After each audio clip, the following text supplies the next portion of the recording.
Nous allons étudier le DAF Lamed dans Masechet Sota. Nous allons reprendre 5 lignes à la fin du DAF Kaftet Amud Bet. Isalka Da'atar Ke'aba Shaul. Avant cela, nous sommes obligés de rappeler le raisonnement dans lequel la Gemara était. On avait un raisonnement a fortiori de Rabbi Yossi qui voulait prouver qu'on avait une Toum'a de niveau 4 dans tout ce qui était Kodesh, tout ce qui était Korban. D'où on l'apprenait de Mechoussar Kippourim. On a dit qu'un homme peut avoir 3 statuts. Quelqu'un qui est impur. Donc, le premier statut, c'est qu'il est impur. Une fois que le dernier jour, il va au mikvé, il est ce qu'on appelle tout l'yom. Il a fait la tvila, il s'est trempé, mais il n'a pas encore attendu la fin de la journée. Et à ce moment-là, il est interdit de consommer de trouma.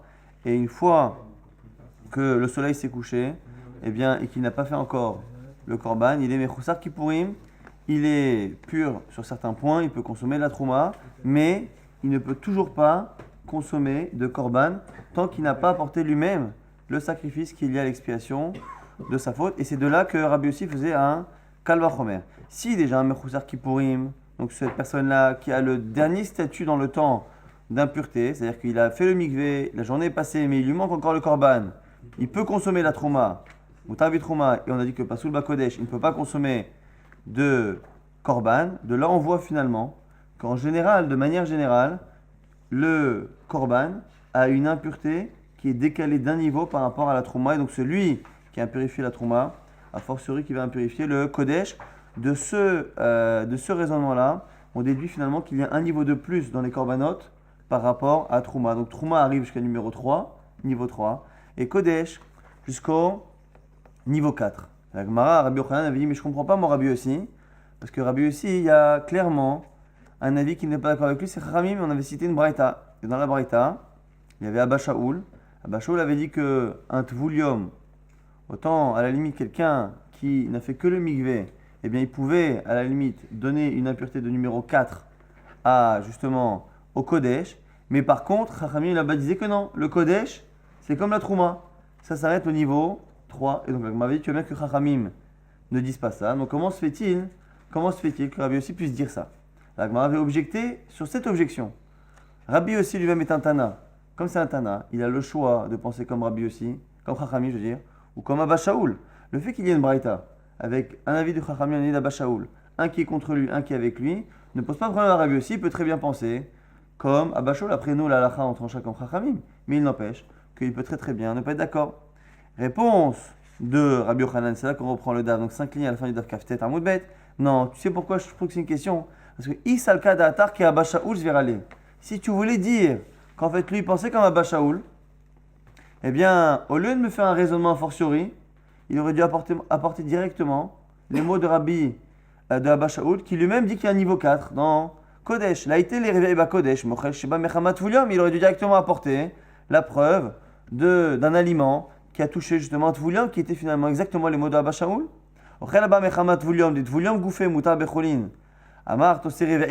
Si déjà un aliment qui a touché un Tvoulium, donc une personne qui a été au mikvé, mais qui n'a pas laissé passer la journée, que dans l'absolu, ce type-là, il peut consommer des choulin, il peut consommer des aliments comme Maaser Sheni, mais il ne peut pas toucher à tout ce qui est Kodesh, et bien du coup, Ochel Shlishi Abba Mechamat Sheni, Sheni Goufé Asur Becholin, si déjà un aliment qui a touché un numéro 2, que le numéro 2 lui-même il a sauvé Cholin, et Nodin, chez Oserevei Bakodesh, a fortiori, qu'il fera un niveau 4 dans le Kodesh. Donc du coup, ici, Rabbi Yochanan nous prouve qu'il ne peut pas penser comme Abba Shaul, sinon il aurait pris les mots de Abba Shaul pour faire son raisonnement. Le fait qu'il ne l'ait pas choisi, c'est qu'il ne pense pas comme lui. S'il ne pense pas comme lui, forcément il pense comme Chachamim, et s'il pense comme Chachamim, finalement il a une contradiction à son raisonnement. L'Agma dit Vechitema. Niveau 4 existe. Si on décide que ça descend plus jusqu'au niveau 3, mais Rabbi Yossi pense que ça arrive du numéro 4 justement. Lui, c'est ça la preuve de son raisonnement, c'est justement que le niveau 4 existe. Donc la Gemara dit, si pensait comme Abba Shaul, il aurait pris les mots d'Abba Shaul, puisque finalement, tout est déjà préparé. Ritema, si tu veux me dire, Mishum Deikal et mes frères, qui n'a pas voulu faire ce raisonnement fortiori avec le cas de Abba Shaul, pourquoi? Parce que c'est un raisonnement fortiori qui part de l'homme qui est Tvoulium, donc qui a fait le mikvé et qui n'a pas encore laissé passer la journée. Et tu voulais me dire que peut-être que là-bas on aurait pu objecter Malit Voulium, Sheken Avatuma. On avait dit hier qu'un homme, c'est particulier, parce que lui-même il peut être Avatuma, il peut être lui-même source d'impureté, donc peut-être qu'on ne peut pas apprendre son mode de fonctionnement aux aliments. La Gemara dit mais non, tu vois bien que lui-même dans son raisonnement il a fait la même chose. Ha'aitinan, Mchoussar Kippourim, mais l'opachet, tu vois bien que son raisonnement à lui, il l'a commencé à partir d'un homme aussi. C'est qui l'homme? C'est celui qui est Mechoussar Kippourim, on a dit celui qui a fait une migvé, qui a laissé passer la journée, mais qui n'a pas encore apporté son korban. Et de là, il fait un raisonnement fortiori pour apprendre une halakha dans les aliments. Si lui-même, cet homme, eh bien, il peut consommer de la trouma, mais il ne peut pas consommer des corbanotes, eh bien forcément un aliment qui va lui impurifier, on a dit, la trouma, va impurifier un niveau de plus le korban, et donc du coup tu vois bien que ça ne l'a pas dérangé de faire un raisonnement fortiori à partir d'un homme qui lui-même peut être source d'impureté, et de l'apprendre à un aliment, donc tu vois bien finalement qu'il n'a pas ce problème-là. Donc la question reste entière, comment se fait-il finalement? Puisqu'on ne peut pas objecter au raisonnement fortiori à partir de Abba Shaul, s'il pense comme Abba Shaul, il aurait dû dire ce raisonnement-là. Or, il ne l'a pas fait, donc il ne pense pas comme lui. S'il ne pense pas comme lui, il pense comme Chachamim. S'il pense comme Chachamim, eh bien, il a un problème contre lui. Donc, il y a une certaine contradiction dans Rabbi Yossi. On avait dit dans la Mishnah que Rabbi Akiva avait apporté une preuve du verset qu'on pouvait avoir un niveau 3 d'impureté dans les aliments et dans la trouma et peut-être même dans les choulin, dans ce qu'on appelle maaser sheni. D'où il avait appris. On avait dit que lorsqu'il y a un sheretz, un reptile mort, qui est source d'impureté, qui tombe dans un ustensile en argile, et bien tout ce qui sera dedans, tout aliment qui sera dedans, on a dit yitma. Yitma, alors au départ, on pensait que ça voulait dire, c'était un passif pour dire qu'il sera impur, mais finalement on apprend que yitma, il sera impur, mais yitma aussi c'est un actif au futur pour dire qu'il impurifiera. Et donc, on apprend que l'aliment qui sera rendu impur par l'intermédiaire justement du reptile mort, eh bien, aura une capacité à transmettre une touma. Or, le sheretz, le reptile est lui-même source d'impureté. Il est en contact, non pas avec l'aliment, mais il est en contact avec le keli, l'ustensile, qui devient du coup numéro 1. L'ustensile numéro 1 transmet à l'aliment numéro 2. Et si ce numéro 2, on l'appelle l'itma, et on lit ce verbe-là à la fois au passif et à la fois à l'actif, c'est-à-dire que ce numéro 2 pourra lui-même impurifier. De là, on voit qu'il existe un niveau numéro 3. Et là-dessus, la Gemara va nous rapporter plusieurs Tanaïm qui ne sont pas d'accord avec Rabbi Akiva. Et même si c'est un peu complexe dans les preuves, la Gemara va essayer globalement de prouver finalement d'où sait-on que tous ces Tanaïm-là ne sont pas d'accord avec cette halakha-là. Amar Rabbi Assi Amarav, Ve'amrela Amar Rabba Ben Issi Amarav. On a dit au nom de Rav, il y en a qui disent que c'est Rav Issi qui a dit au nom de Rav, il y en a qui disent que c'est Rabba Ben Issi qui a dit ça au nom de Rav. Donc quoi qu'il arrive, Rav aurait dit que Rabbi Meir et Rabbi Yossi, donc ici ce sont des Tanaïm de la Mishnah, Rabbi Meir, Rabbi Yossi, Rabbi Yoshua, Rabbi Elazar, Rabbi Eliezer, donc ces 5 Tanaïm là, tout le monde pense qu'on ne peut pas finalement avec un aliment qui est numéro 2, on ne peut pas transmettre une impureté de niveau 3 à tout ce qui est choulin, donc ce qui n'est pas trouma, ce qui n'est pas kodesh, donc ce qui est finalement en général maaser sheni, donc un certain type de prélèvement. Ici, on n'aurait pas ce niveau-là d'impureté, donc contrairement à l'avis de Rabbi Akiva. Et l'épreuve ici. Rabbi Akiva, il pense que choulin aussi, il a niveau 3? Oui, puisque c'est ce qui est marqué là-bas dans le Kélik, dans le Passouk, encore une fois, que le sheretz qui est abatuma, qui est source d'impureté, il transmet une impureté numéro 1 à l'ustensile, qui lui-même transmet numéro 2, un niveau 2 à l'aliment qui est aussi dans l'ustensile, et du coup qui est itma, qui lui-même pourra purifier. Donc c'est la source de Rabbi Akiva. Que la terouma, à l'occurrence, même au choulin. Non, alors du coup là, vous allez voir ici que ces Tanaïm-là ne sont pas d'accord. Rabbi Meir, c'est une Mishnah. Ditnan, kol ata'un bi'at ma'im midivrei sofrim. Tout celui qui a besoin de se purifier midivrei sofrim par les Rabbanan. C'est toutes les fois où les Chachamim ont créé une impureté fictive. On l'a vu dans Masechet Shabbat. Il y a beaucoup de cas où les Chachamim ont été gozer, donc quelqu'un qui prend une douche après un mikvé, quelqu'un qui touche un Sefer Torah, ainsi de suite. Il y a beaucoup de cas où on dit qu'un homme est impur midei Rabbanan, et cette impureté a un statut donc artificiel que les Chachamim ont inventé, mais un statut de numéro 2. Donc il est numéro 2, il faut le considérer comme un numéro 2. Donc tout celui qui est numéro 2 midei Rabbanan par les Chachamim, Metame est à Kodesh. Il impurifie un korban. Donc s'il impurifie un korban, donc il peut le transmettre. Ou possède est à trouma, et il rend la trouma psoula. Ou mutar becholin ou memasa. Donc on a fait une distinction entre metame et possède. On a dit que metame, c'est quelque chose qui rend, quelque chose qui peut lui-même donner. Donc comme il est numéro 2, eh bien, il peut transmettre un numéro 3 qui lui-même, après, est possède, rend le kodesh, le korban, inconsommable. Par contre, trouma, comme le dernier niveau c'est 3, eh bien, la trouma elle sera psoula, elle sera inconsommable, on ne peut pas l'appeler elle-même Tmea impur. Parce qu'impur, ça connote encore une fois que l'on transmet. Ou Mutar Bechulin ou Maaser. Et ce type-là qui est numéro 2, il peut consommer des Chulin et il peut consommer du Maaser Sheni. Donc on voit ici clairement que celui qui est numéro 2, il peut finalement consommer Chulin ou Maaser Sheni. Donc il n'y a pas de niveau 3. Il n'y a pas de niveau 3 pour ces aliments d'ivrei Rabbi Meir. Chachamim osrim b'maaser.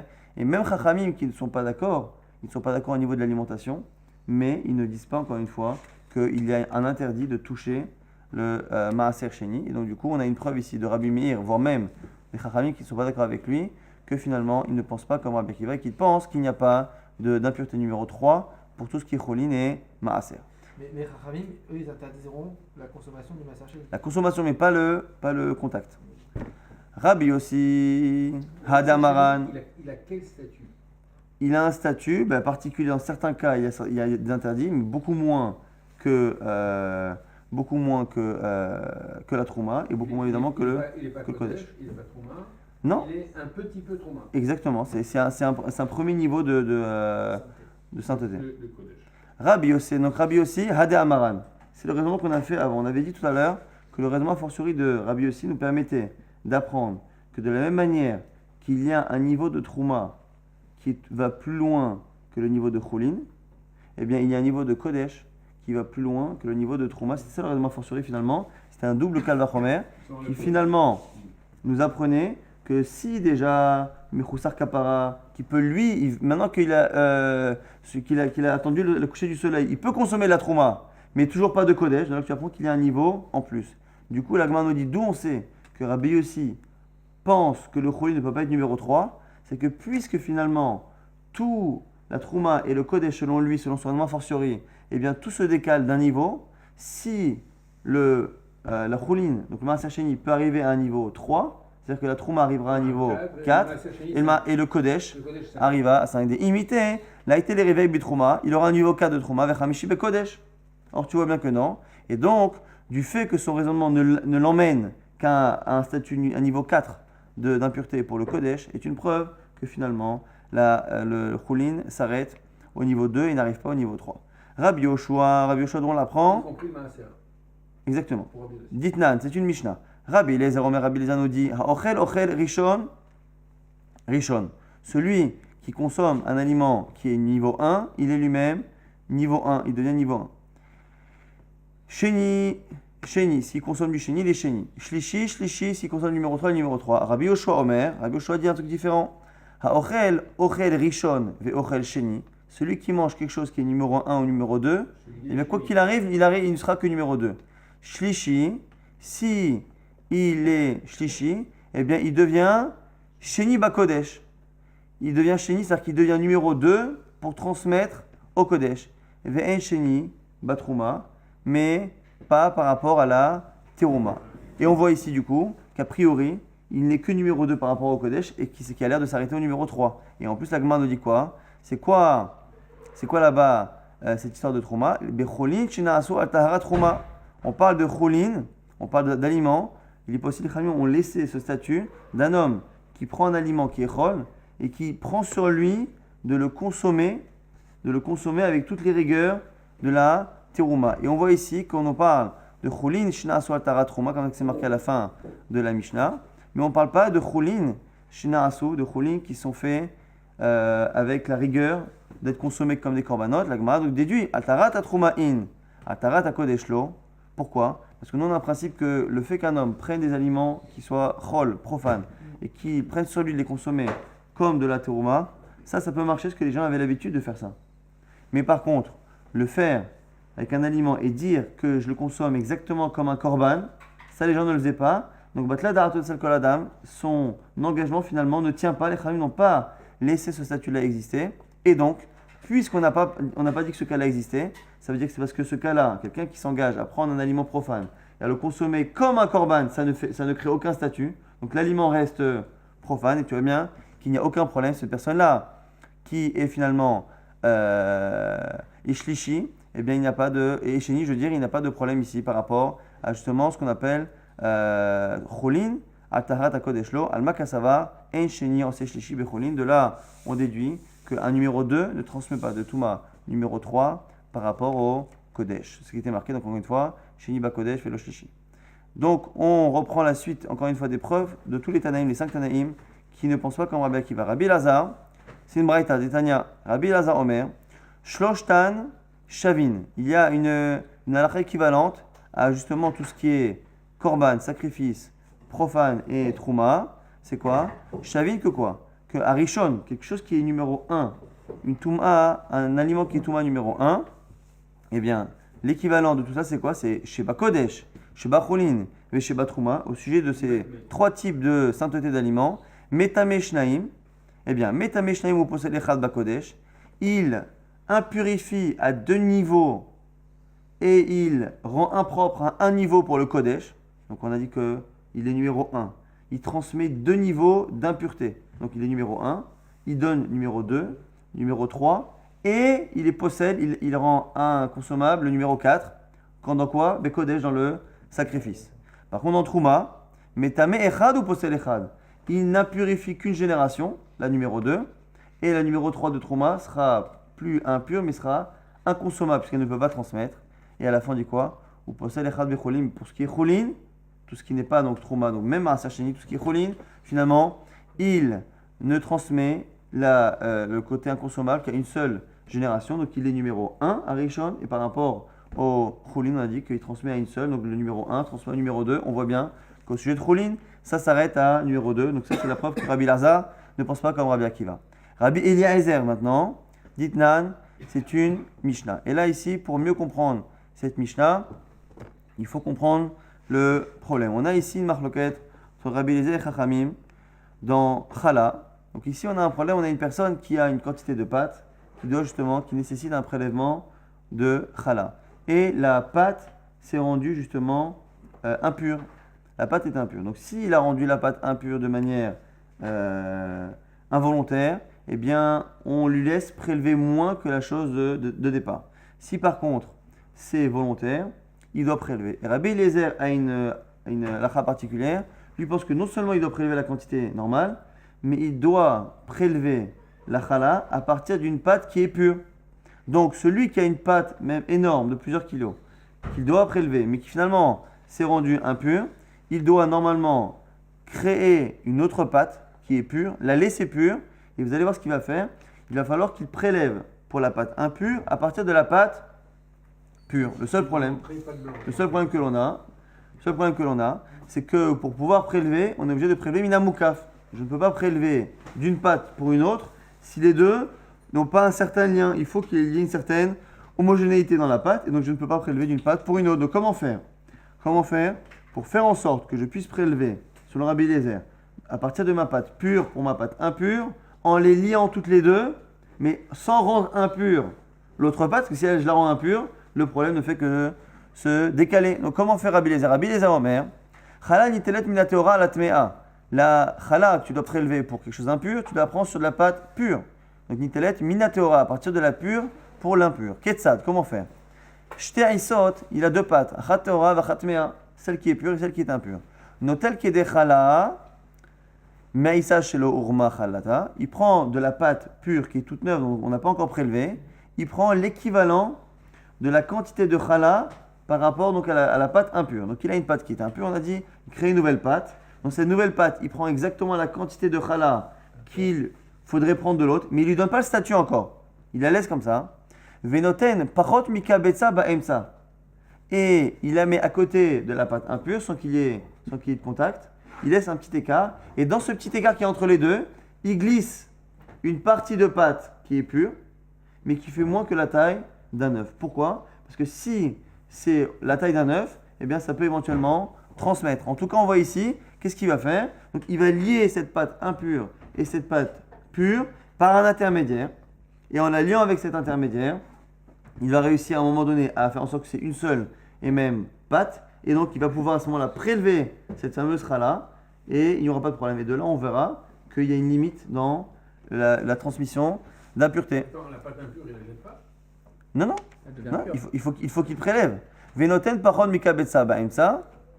Et on parle ici d'une pâte qui est de chouli, donc il n'y a pas de problème forcément d'avoir une pâte qui est impure. C'est une Pour machette, un- en fait, c'est comme... Mais quand tu dis pâte pure, pâte impure, pourquoi elle est impure? Parce qu'elle a touché quelque chose qui est impur. Chéret. Oui, exactement. Ou n'importe quoi qui est impur. Mais la tête, par contre, Mika Betsa Baemsa, qui est Delitol Minamukaf. Donc il met un petit morceau de pâte entre les deux pour permettre justement de les unifier et de faire en sorte justement qu'ils prélèvent d'une même pâte. On tourne la page. Chachamim ou Chachamim ne sont pas d'accord. Vetania, et dans une braïta on dit quoi? Kabetsa, que finalement même la pâte qui est au milieu peut avoir la taille de Kabetsa. Et si la taille qui est au milieu a la taille de Kabetsa, à ce moment-là ça veut dire que normalement elle pourrait transmettre l'impureté. Donc la Gemara dit quoi? Savroa, ils ont pensé Chachamim, que Idi Be'isa Rishona Vechulin Atvulim Lechala Lokechala Damu, qui pensait justement que la pâte, elle était donc numéro 1. Comment elle a été impurifiée? On va dire qu'elle a été impurifiée par quelque chose qui est avatuma. Elle a touché une source d'impureté, donc comme un chérès. Le chérès, le reptile mort, a touché la pâte. La pâte est devenue numéro 1. Si la Braïta me dit qu'entre les deux, je peux même mettre une pâte qui a une taille d'une vraie pâte de kabetsa, de la taille d'un œuf qui est mangeable, et donc, du coup, cette pâte qui est au milieu, elle devient numéro 2, et ça n'a pas de problème que cette pâte-là soit en contact avec ma fameuse chala, et donc de là, tu vois bien qu'il n'y a pas de problème, il n'y a pas de niveau 3 de Touma par rapport à tout ce qui est roulé, parce qu'on est encore une fois dans une pâte ici qui est profane, on n'est pas dans une pâte qui est Trouma. Donc du coup, c'est la preuve qu'on ramène du fait que la Braïta est dit finalement que la pâte que nous demande de mettre Rabbi Eliezer au milieu peut être finalement de Kabetsa et donc peut théoriquement transmettre une Touma si elle était à un niveau où elle pouvait le transmettre. Tu vois bien qu'on n'a pas de problème ici. Mettre une Chala qui est en contact avec une pâte qui est en contact avec numéro 1. Donc la numéro 1 transmet numéro 2 au milieu et on ne craint pas qu'elle transmette numéro 3 à la Chala. Et donc c'est la solution qu'a trouvé Rabbi Eliezer pour unifier la Chala qui veut laisser pure avec la pâte impure sans transmettre de Touma. Donc on voit bien qu'il n'y a pas de niveau numéro 3. Maintenant la Gemara. Pourquoi la chala va la brûler? Oui, mais il ne faut pas qu'elle soit impure. Lui, il pense qu'on ne peut pas. Autant Haramim qu'il y a là-bas dans Masechet Chala lui disent qu'on peut prélever sur une pâte impure, on peut prélever une partie impure. Lui, il pense que la chala, le prélèvement, doit être pur. Mais d'un autre côté, il a un autre problème, c'est qu'il ne peut pas prélever de deux pâtes séparées. Donc je suis obligé de les unifier et d'un autre côté, je suis obligé de la laisser pure, la chala. Comment unifier une pâte pure et impure en laissant la pure? Il doit mais il doit, comme toute chala, il doit la brûler, mais il n'empêche qu'il faut qu'elle soit pure. Il a purifié. Il faut qu'il soit. Je ne parle plus de la chala, de ce qui reste. Le prélèvement. Le prélèvement, lui, va devenir. Mais pour qu'il ait un statut de prélèvement et qu'il ait fait sa halakha de prélèvement, il faut qu'elle soit pure. Après, c'est pas pour la consommer, mais il faut qu'il ait fait la mitzvah de Oraïta. Mitzvah de Oraïta de faire chala. Et la pâte impure qui reste, il va la jeter. Non, pourquoi? Mais c'est pas un Kohen, c'est pas de la trouma. Il peut la consommer. Nous, tout le pain qu'on mange aujourd'hui, il est impur, parce qu'on est impur. Donc il n'y a pas de problème de consommer quelque chose qui est impur quand on n'est pas Kohen. Donc on peut consommer quelque chose qui est impur. Simplement, la mitzvah de chala, il faut qu'elle soit faite, selon Rabbi Eliezer, avec quelque chose qui est pur. Alors maintenant, la Gemara va essayer de comprendre c'est quoi la marloquette Chachamim. On a dit qu'ici, que Chachamim ne sont pas d'accord. Avec lui, donc on a dit, il prend la pâte qui est impure, il met une pâte au milieu, et il colle après ce qui va être chala. Et une fois qu'il les a unifiés, il prélève la chala, c'est-à-dire qu'il la nomme en tout cas chala. La Gemara dit, Maïla beha kemi plagin, n'est-ce pas que c'est la marloquette? Demar savar en sheni ose shlishi bacholin, ou mar savar sheni ose shlishi bacholin, peut-être que c'est la marloquette, c'est ça? Est-ce qu'il existe un niveau 3 dans cholin? Selon Rabbi Eliezer, comme la pâte numéro 1 a transmis à la pâte du milieu un niveau numéro 2, et bien du coup, elle ne peut pas transmettre un numéro 3. Et peut-être que Rami qui ne sont pas d'accord pensent que si. Que justement, comme on peut transmettre un niveau numéro 3, c'est pour ça que ça ne marche pas. La Gemara repousse. Elle dit quoi? Marabi, Rav Mari Bere de Rav Kana, des Choulé Alma En Sheni Ose Shlishi Becholin. Non, ils sont d'accord aussi qu'il n'y a pas de niveau 3. Vacha Becholin Atvulim Lechala Kamiflage. Marsava Kehala Damu, ou Marsava Lo Kehala Damu. La question ici, la marloquette, c'est est-ce que lorsque on a prélevé à partir de Choulin, à partir de quelque chose qui est Chol, qu'on a prélevé de la Chala, est-ce que ça a un statut déjà de Terouma? Est-ce que ça prend un statut de Trouma lorsque je prélève de la Chala? Et si c'est un statut de Trouma, ça peut prendre finalement un statut numéro 3, une fois que je l'ai prélevé, avant même que je l'ai nommé. Et Baïtema, il disent que non, peut-être que c'est pas ça la marloquette. Non, tout le monde est d'accord que c'est pas comme de la Trouma. VN, et tout le monde est d'accord aussi qu'il n'y a pas de numéro 3. Peut-être la marloquette, c'est est-ce qu'en Eretz Israël, on a le droit de manière consciente et volontaire de transmettre de l'impureté à un aliment même qui est chol.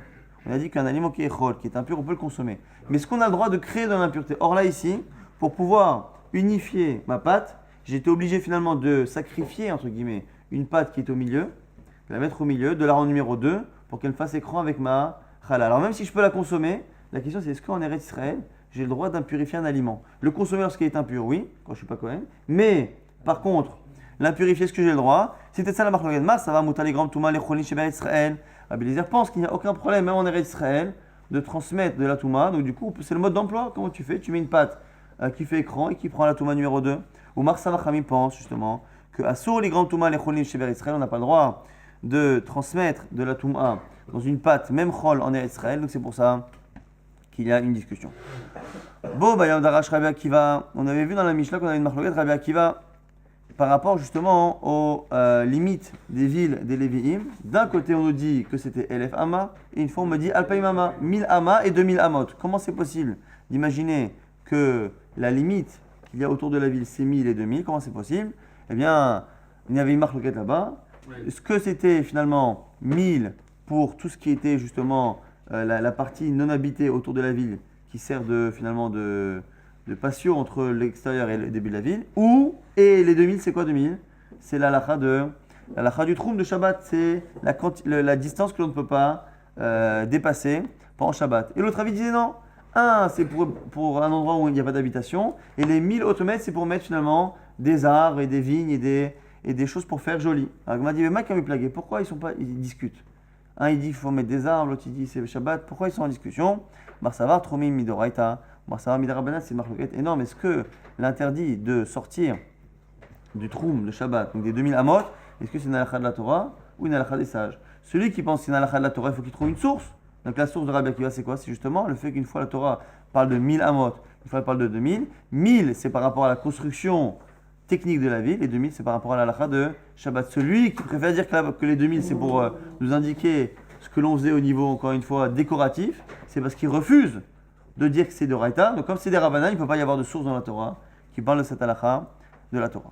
On reprend la dernière halakha qu'il y avait dans la Mishnah, qui était liée justement par rapport par rapport à la Shira de Shirat Hayam. On avait vu qu'il y avait une marloquette, comment Moshe Rabbeinu et comment les Bnei Israël avaient chanté la Shira. Tano Rabbanan, c'est une Braïta qui vient ici nous donner tous les avis. Bobayom, Darash Rabbi Akiva, le même jour, encore une fois, le jour où a été nommé Rabbi Elazar ben Azaria, Rabbi Akiva a fait une dracha. Veshara Shalou Israël Minayam, Natno Ainehem Lomar Shira, lorsqu'ils sont sortis, ils sont montés les Bnei Israël de la mer, après le passage de la mer Rouge. Natno Ainehem Lomar Shira. Ils ont pensé en tout cas, ils ont eu l'idée de faire la Shira, de chanter. Et Ketzad Shira, et comment ils l'ont chanté cette Shira? Kegadol Amakre et Ha'alel Ve'enoni Macharav Rashi Prakim. Comme quelqu'un qui vient acquitter les autres du Hallel, comme ça se faisait à une époque, et dire les textes, et les autres ne font que répéter Rashi Prakim, le début du texte, le début du paragraphe. Donc on prend des paragraphes, on sépare la Shira en paragraphes, et on imagine que Moshe Rabbeinu disait tout un paragraphe, et eux ne faisaient que répondre le début. Donc Moshe Amar Ashira Hashem, Moshe Rabbeinu disait Ashira Hashem, et il continuait, et eux, ils répétaient Ememrim Ashira Hashem. Moshe Amar Kigao Ga'a, Venorim Ashira Hashem. Même quand Moshe Rabbeinu dit la suite, Kigao Ga'a, eux ne font que répéter quoi? Que Ashira Hashem. Donc en fait, ils disaient des phrases, et eux ne faisaient que répéter Ashira Hashem. Rabbi Eliezer ben Oshel Rabbi Yossi Agilili Omer, autre avis qui dit quoi? Kekatan Amakret Ha'alel, Vehenonim Harav, Kol Ma Sheu Omer. Lui dit non, c'est comme un enfant à qui on dicte les choses, et donc finalement Moshe Rabbeinu disait une phrase, et les Bnei Israël répétaient intégralement la phrase. Moshe Amar Ashira Hashem, Vehenomrim Ashira Hashem. Moshe Amar Kigao Ga'a, Vehenomrim Kigao Ga'a. La première phrase il l'a répétée, mais la deuxième phrase il l'a répétée. Alors que selon le premier avis, même à la deuxième, à la troisième, à la quatrième phrase, il faisait que répéter encore une fois le tout début. Rabbi Nechemia nous dit quoi? Kesofer apores al shema bevet hakneset, shepoter techila ve'enonim harav. Lui dit que c'est comme le schéma Israël que le Shaliach Sibour y fait. Lorsque le Shaliach Sibour est à la Teva et qui fait le schéma Israël ou de manière générale l'office, on n'attend pas qu'il termine pour répéter. Simplement, on attend que lui lance le mouvement, commence à dire schéma Israël et tout le monde fait le schéma Israël. Donc on a une marloquette. Est-ce que les Bnei Israël ne faisaient qu'entendre les parties de la Shira et ne répétaient que le début, que le premier mot, les deux premiers mots, ou est-ce qu'ils répétaient toutes les phrases, ou est-ce que Finalement, c'est simplement qu'ils suivaient Moshe Rabbeinu qui commençait, mais que finalement, eux aussi, c'est important. C'est-à-dire qu'eux aussi ont eu la prophétie de la Shira, puisqu'ils savaient quoi dire. Simplement, ils attendaient que ce soit Moshe Rabbeinu qui lance le mouvement. Et donc, du coup, la Gemara dit Mamai Kamiflagé. Quel est le sujet de la discussion entre ces trois Tanaïm sur comment avait fait les Israël la Shira? Rabbi Akiva Sava les morts, c'est à cause du mot les morts. C'est marqué Az Yashir Moshe. À ce moment-là, chantait Moshe Rabbeinu, ou Vnei Israël et les Vnei Israël. Et Ashira Azot, ce chant-là donc, qui va suivre, l'Hachem pour Hachem. Et il y a quelques mots ici qui nous décrivent comment la Shira sera chantée. Comment la Shira a été chantée? Vayumru les morts. Ils ont dit en disant. Ils ont dit, de ouvrir les guillemets, en disant Ashira l'Hachem vechoulé. Rabbi Akiva Sava les morts Amilta Kamaita. Lui, il pense que le mot Vayomru les morts en disant, qui nous apprend finalement ce que les Israël disaient, ne porte que sur les premiers mots. Qu'est-ce qu'ils ont dit les Israël? Vayomru les morts, Ashira l'Hachem. Point. Fera la phrase. Le reste, c'est Moshe Rabbeinu. Mais eux, les Israël, n'ont fait que répéter les morts, c'est quoi? Ashira l'Hachem, Ashira l'Hachem, Ashira l'Hachem. Rabbi Eliezer ben Rabbi Yossi Galili Savar.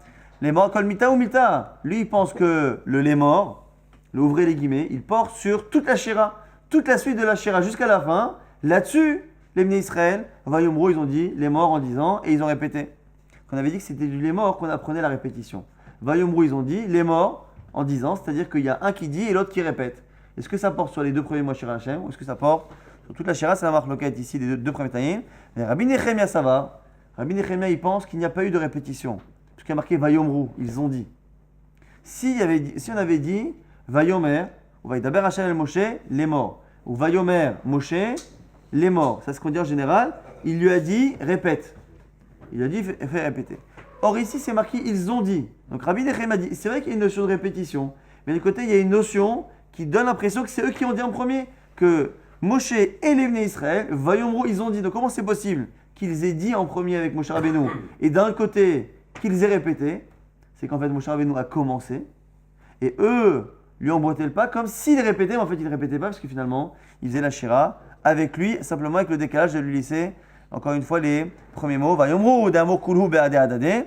Tout le monde disait en même temps les morts, simplement pour nous apprendre qu'au singulier des patach Moshe Beresha, que c'est Moshe simplement qui commençait à parler. Dans le même sujet, Tano Rabbanan Ubraïta qui dit Darash Rabbi Yossi Galili, une rachat de Rabbi Yossi Galili, Mesha'a Shalou Israël Minayam, lorsque les Bnei Israël sont sortis de la mer Rouge, Natno Enehem Lomar Shira, ils ont pensé à dire la Shira, Veketzad Amru Shira, comment ils ont dit la Shira? Olal Moutal al Birke Imo, Vetinok Yonek Mishide Imo, les bébés qui étaient dans les bras de leur mère et qui étaient chez leur mère, Kevad Shira et Tashrin, lorsqu'ils ont vu le dévoilement de Akadosh Baruch Hu, Olal Igbiat Savaro Vetinok, Shamad Dad Mipiv, eh bien, il y a finalement le bébé qui a levé la tête et le bébé aussi qui était en train de téter, qui a sorti sa tête de la poitrine de sa mère. Et en gros, ils ont dit Ze Eli ve'anvehu. Voici mon Dieu, ve'anvehu, et je vais l'embellir. Et donc, du coup, c'est encore une fois lié au fait d'avoir vu la Shira Ze à chaque fois qu'il est marqué dans la Torah. Le Midrash nous dit que Ze, ça montre quelque chose que l'on désigne du doigt, Shnemar, Mipi, Olelim, Veyonkim. Yisata, c'est marqué dans Tehillim. Mipi, Olelim, Veyonkim, de la bouche, justement, des nourrissons et des bébés. Yisata, Oz, tu as justement fait baser Oz, la force, la Gvura. Et Oz, ici, c'est une allusion à la Shira qui montre justement Razout, la force de Akadosh Baruch Hu. Aya Rabbi Meir Omer, Rabbi Meir dit dans le même genre, Minaïch Afilu Obarim Shebemer Iman. Amrou Shira, d'où sait-on que même les bébés qui étaient dans le ventre de leur mère, on dit la Shira, chez Néma, comme c'est marqué, Bemak Helot, Barechu Elohim, Adonai Mimekor Israël, Bemak Helot, dans des assemblées, Barechu, ils ont béni Akadosh Baruch Hu, Hachem, Mimekor Israël, depuis la source, depuis la base. Et la source, c'est quoi la source? C'est finalement le Mekor Israël, c'est le ventre, justement, des femmes qui sont en train. On va très rapidement résumer ce qu'on a vu dans ce DAF. On a vu finalement que le Kalvachomer de Rabbi Yossi, pour apprendre qu'il y avait un niveau 4 pour les corbanotes, eh bien, on avait du mal à le comprendre, parce qu'on savait qu'il ne pouvait pas penser comme Abba Shaoul, sinon il aurait fait le Kalvachomer différent. Et d'un autre côté, on a l'impression que Chavim ne sont pas d'accord avec lui, donc on ne sait pas comment placer Rabbi Yossi Agili. Après, on avait vu que ce qu'avait dit Rabbi Akiva du verset, qu'il y avait un niveau 3 d'impureté pour tout ce qui était Maaser Sheni, eh bien, on a vu qu'il y avait 5 Tanaïm qui n'étaient pas d'accord, Rabbi Meir, Rabbi Yossi, Rabbi Yoshua, Rabbi Lazar, Rabbi Eliezer. Et on avait prouvé, avec des Mishnayot et des Braithot, que chacun justement n'était pas d'accord et qu'il pensait que le niveau de Maaser Sheni s'arrêtait au niveau 2, la Trouma au niveau 3, et le Kodesh, niveau 4. On avait vu qu'on avait plusieurs types aussi d'impureté, c'est intéressant de le savoir. Un homme qui est impur totalement, un homme qui est parti au Mikvé, mais qui n'a pas laissé passer encore le coucher du soleil, donc il est Tvoulium, interdit à la Trouma. Une fois qu'il a attendu le coucher du soleil, il peut consommer de la Trouma, mais il ne peut toujours pas consommer de sacrifice jusqu'à ce qu'il ait fait l'expiation de son korban le lendemain. Et on a vu aussi une marloquette entre Rabbi Lézer et Chachamim lorsque l'on a une chala justement, une pâte qui s'est impurifiée et que l'on doit prélever. Selon Rabbi Lézer, il faut absolument prélever à partir d'une pâte qui est pure. Et comme on doit prélever d'une pâte pure, mais d'un côté on doit prélever de la même pâte, il faut lier la pâte impure et la pâte pure sans faire d'impureté. Qu'est-ce qu'on fait? On met une pâte entre les deux.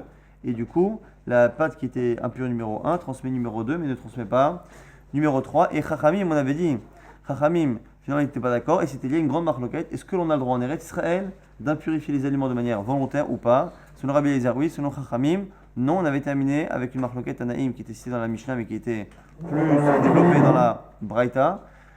Comment on fait les Bnei Israël la Shira? Est-ce que lorsque la Torah nous dit que Vayomou les morts, que la Shira a été dite et répétée, est-ce que les Bnei Israël ne faisaient que répéter le même début, Ashira Hashem, Ashira Hashem, Ashira Hashem, sur chaque phrase de Moshe Rabbeinu?